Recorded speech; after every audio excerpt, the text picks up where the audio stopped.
Thank you very much, sir. Now, I'll request Mr. P.C. Thakur, sir, DGP of Gujrat, to give his kind words. हम लोग कुछ दिनों पहले इनसे मुलाकात हुआ था और बहुत सारी बुद्धिज़्म की बातें हुई थी। ये लाहौल स्पीति में इनका जन्म और वहाँ पे ही उनका उछेर हुआ है, जहाँ पे हिंदुइज़्म और बुद्धिज़्म दोनों साथ साथ चलते हैं। मैं ज़्यादा नहीं बताऊँगा, हम उन्हीं से सुनते हैं कि क्या बहुत इंटरेस्टिंग उनके पास हिमालयाज़ की स्टोरीज़ वगैरह है।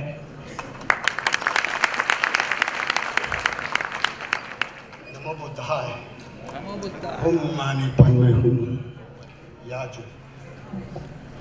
As my introductors told all of you, my head goes first to the bhikkhus of Sangha. Please accept my obeisance. My obeisance to Reverend Prashid Ratna and Sanghakaya Foundation. As Lord Buddha Tathagata Shakyamuni said, Dhammakaya.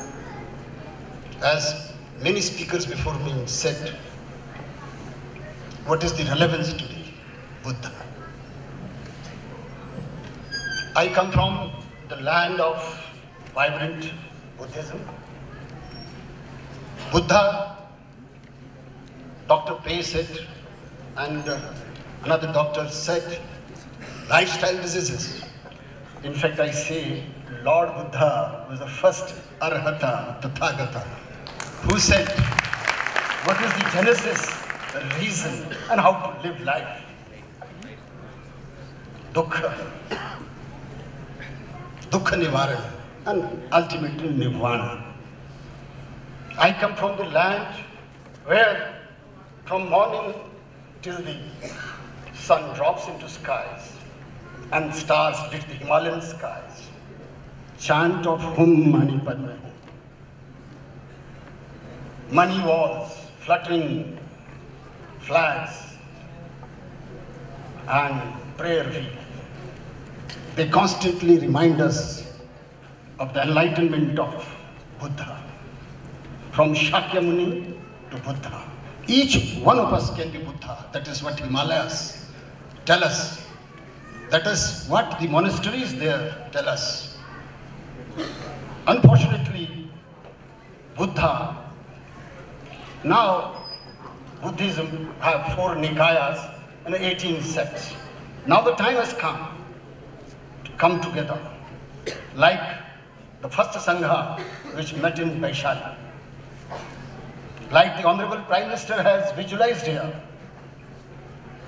He has visualized a Jetavana in Devki Muri, where the holy relics of Buddha will be placed in a stupa, where chaityas will be built, where stupas will be built, where viharas will be built, where first time monks, upasikas, shramanas will come together, discuss, debate, analyze, and bring back the spirit, bring back the soul of Lord Buddha. Now, Himachal has similar Buddhist circuits. As the dewdrop slips into the shining sea, the teachings of Buddha, the enlightened one, sought for the individual to merge with the universal life. He could thus attain nirvana and end the cycle of birth and rebirth. Now, Tabo in Spiti. Spiti in Tibetan language, Sino language, means the middle country. Layul means God's own country. Now, Tabo is the monastery, which is the real living monastery, where not only Buddha in the form of exalted statue is worshipped for centuries together, but there the lamas and the laity come together, discuss, debate, analyze, and it is as sacred as Tholing Monastery in Tibet, which is under the subjugation of China.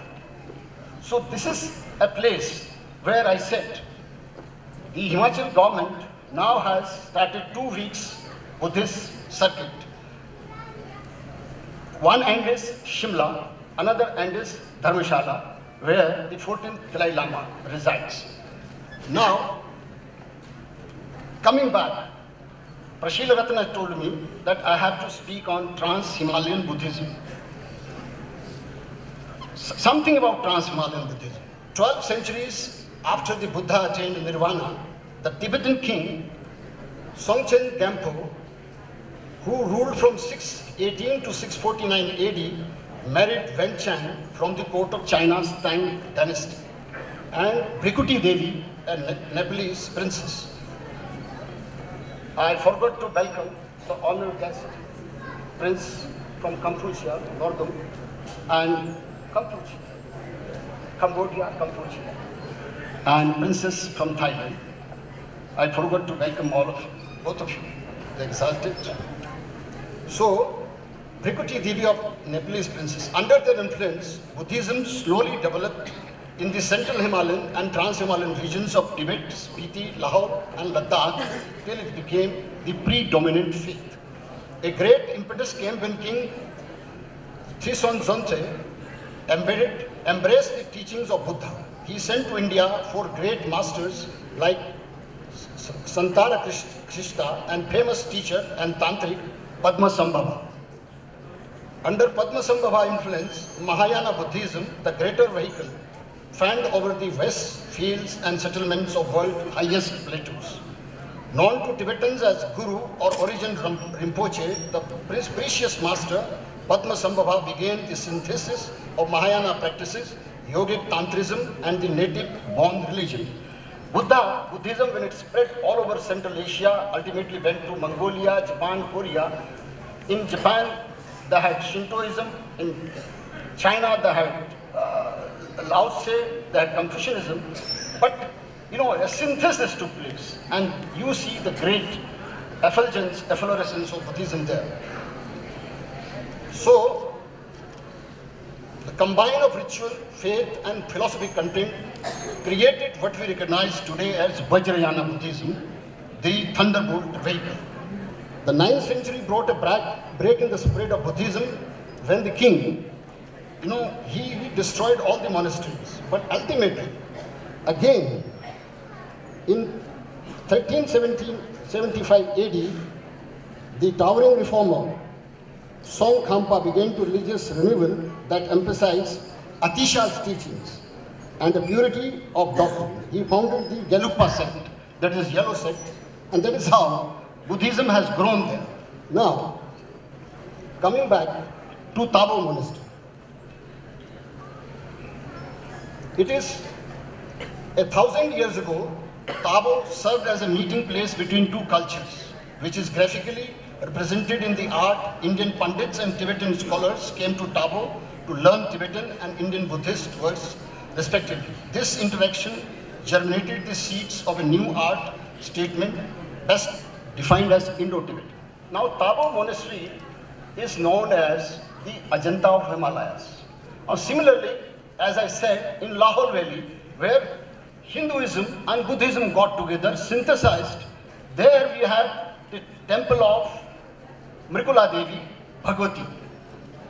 There, that Bhagwati temple is known as the Ajanta of Himalayas. So we have 2 Ajanta of Himalayas, one representing Hinduism, Shakti Kanta, another representing Tabo Monastery, where Vajrayana's final efflorescence took place. So these are 2 places where this synthesis has taken place. And as one of the speakers, Mr. Rahul, was telling us, in Taranga Hill, we have goddess Tara, green Tara.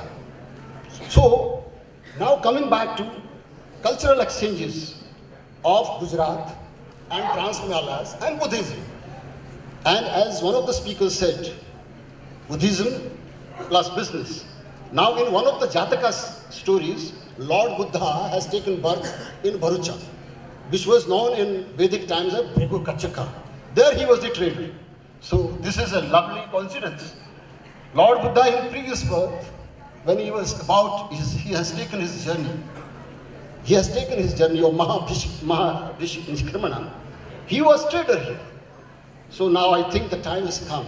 The time is coming back, which Lord Buddha never said. Lord Buddha said, water in the river flows. Siddhartha, if you read the novel Herman Hesse, water in the river is always flowing. Second to second, new water is coming. But something, reverse osmosis has taken place. Buddha in his previous work as a trader in Gujrat, now our Honorable Prime Minister has taken the challenge of bringing back the glory of Buddhism back to Gujrat, where once upon a time we had Nalanda University, and similarly at the other end we had Vallabhipur University here in Gujarat.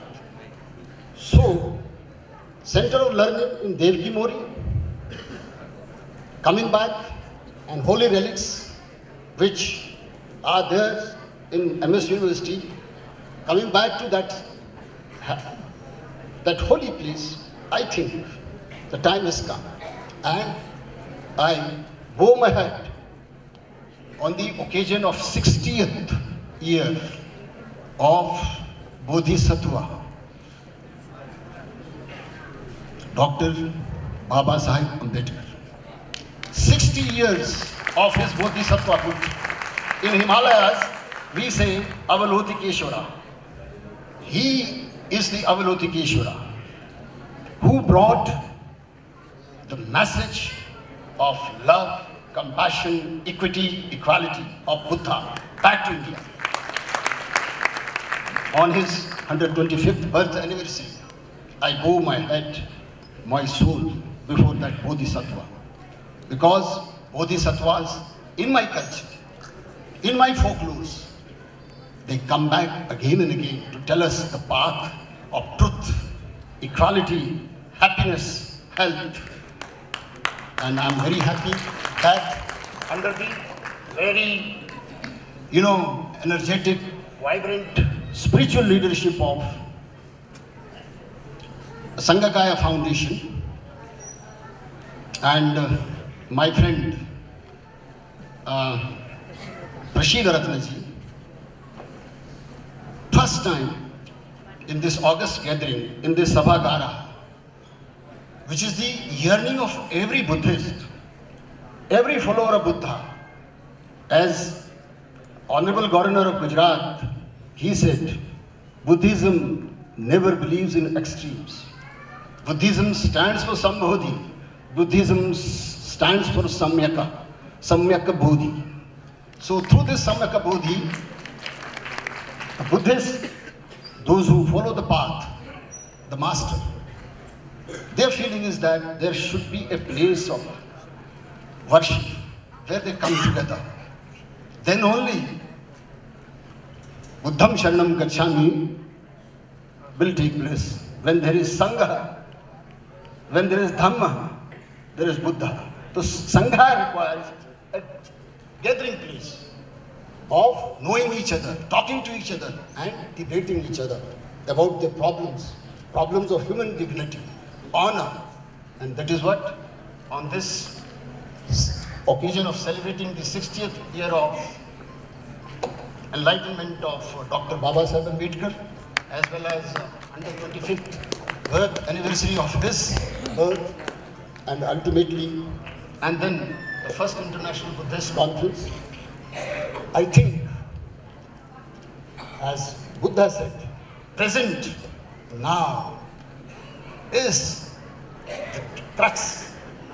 Awareness, total mindfulness is the way, and you follow the path. You follow the path. Appo Deepo Bhava. Thank you. Dhanyavad.